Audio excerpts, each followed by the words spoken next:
Qu'est-ce que c'est que le CDES? Déjà, si je donne le nom complet, ça va vous éclairer un peu. C'est le Centre de documentation économique et sociale d'Oran. Ça veut dire que c'est un lieu, on peut dire une bibliothèque, même si ce n'est pas tout à fait ça seulement, où se trouvent un bon nombre de livres, d'ouvrages, de revues, en français et en arabe, qui concernent les sciences économiques et les sciences sociales, c'est-à-dire le droit, la sociologie, la science politique et la science de la communication principalement. Et puis nous avons aussi, même s'il est assez modeste, mais il est important, un rayon de littérature française et arabe. Ce lieu contient environ 35 000 ouvrages, un tiers en arabe, 2 tiers en français à peu près. Alors le CDES, à quoi est-il utile? Je pense que ça dépend de quel côté on le regarde. Si on le regarde du côté des étudiants ou des enseignants, de nos lecteurs, disons, eh bien il est utile parce que c'est un lieu important sur la ville d'Oran pour se documenter, pour travailler dans les matières que je viens de citer. C'est aussi un lieu où il peut y avoir des salles de travail. On peut, si on le regarde de l'autre côté, c'est-à-dire du côté de la direction du CDES et surtout peut-être de l'Église catholique à laquelle il appartient, eh bien c'est aussi un lieu important pour nous parce que c'est un lieu où l'Église catholique vit d'une certaine façon une sorte d'interface entre elle-même et le monde algérien, en particulier le monde universitaire, et ceci sans aucune intention de prosélytisme, de propagande, ou de quoi que ce soit de ce genre.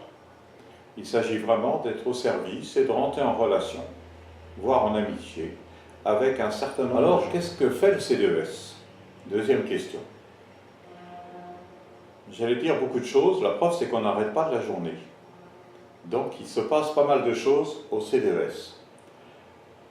On fait déjà le premier travail, j'allais dire de basique, qui consiste à recevoir des livres, ficher des livres, les mettre dans les rayons, les sortir, les ranger, etc.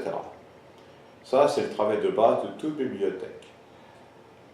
On essaie de le faire bien. Ce qu'on fait aussi, c'est d'accueillir les lecteurs. Et j'insiste sur le mot accueillir, lecteurs et lectrices, bien entendu. Parce que c'est peut-être une spécificité, du moins j'espère, du CDES, c'est de ne pas être des fonctionnaires, même si j'ai rien contre les fonctionnaires, mais d'être accueillant, ouvert, disponible à ceux et celles qui ont besoin de nous pour les aider à travailler. Les aider à trouver déjà les documents qu'ils cherchent, mais au-delà, les aider à faire un plan, à rédiger, à s'y retrouver un peu dans leur travail. Et puis le CDES, c'est aussi un certain nombre d'activités autour de la bibliothèque elle-même. Alors ces activités, je n'aurai pas le temps de les décrire dans le détail, mais je vais au moins les indiquer rapidement. C'est d'abord, pendant une bonne partie de l'année, chaque vendredi matin, des ateliers méthodologiques qui regroupent entre 10 et 20 personnes pour apprendre à faire un travail de mémoire ou de thèse. Et souvent, les étudiants ou les étudiantes sont un peu démunis devant ce travail-là. Et puis, chaque lundi soir, nous avons ce que nous avons décidé d'appeler des cafés, café ceci ou café cela. C'est-à-dire soit des cafés débats qui sont les plus anciens, c'est eux qui ont ouvert un peu le bal, où les jeunes entre eux discutent d'un sujet d'actualité ou d'un sujet qui les intéresse. Café littéraire, ce sont peut-être ceux qui ont le plus de succès, où nous essayons de parler autour d'un livre et si possible avec l'auteur en présent.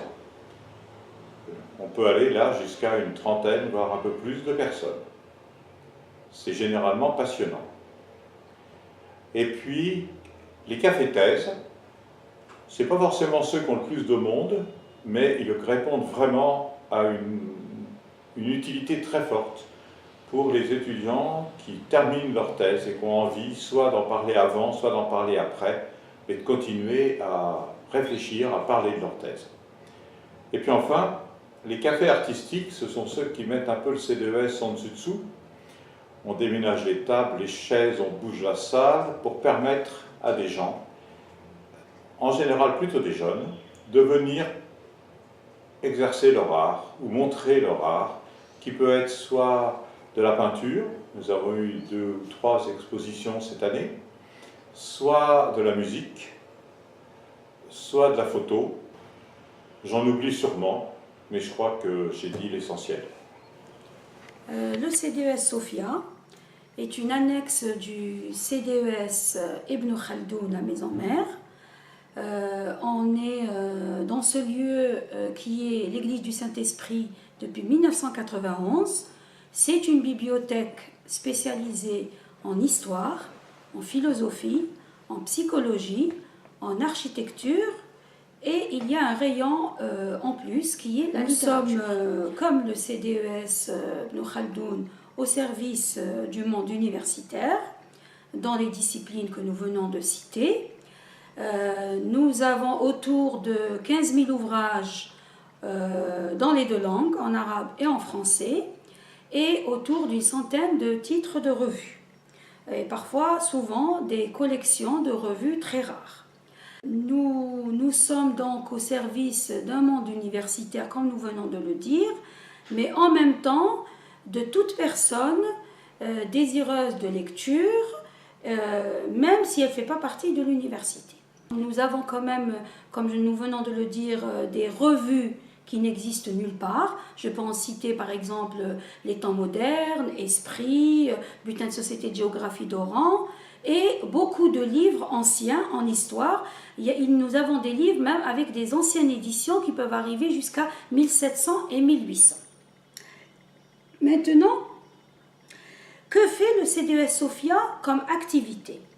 Alors, en premier lieu, comme bibliothèque, la principale activité, c'est de donner des livres, une documentation, des revues, recevoir des étudiants, leur offrir des espaces de travail. Ensuite, ça c'est la principale activité. Deuxième activité, ce sont les conférences. Donc nous, tous les jeudis, au CDES Sophia, nous donnons la possibilité à des conférenciers de s'exprimer dans les disciplines que nous avons. Nous organisons également certaines activités artistiques. Par exemple, nous avons fait organiser une pièce de théâtre au sein de nos espaces, des cafés qui sont un tout petit peu différents des cafés débats qui se font au CDES Ibn Khaldoun, parce que nous essayons d'être complémentaires, le CDES Sophia et le CDES Ibn Khaldoun. Nos cafés sont un peu plus spécialisés. Donc il y a des cafés de philosophie politique, des cafés débats en histoire, des cafés débats en psychologie et des cafés en littérature.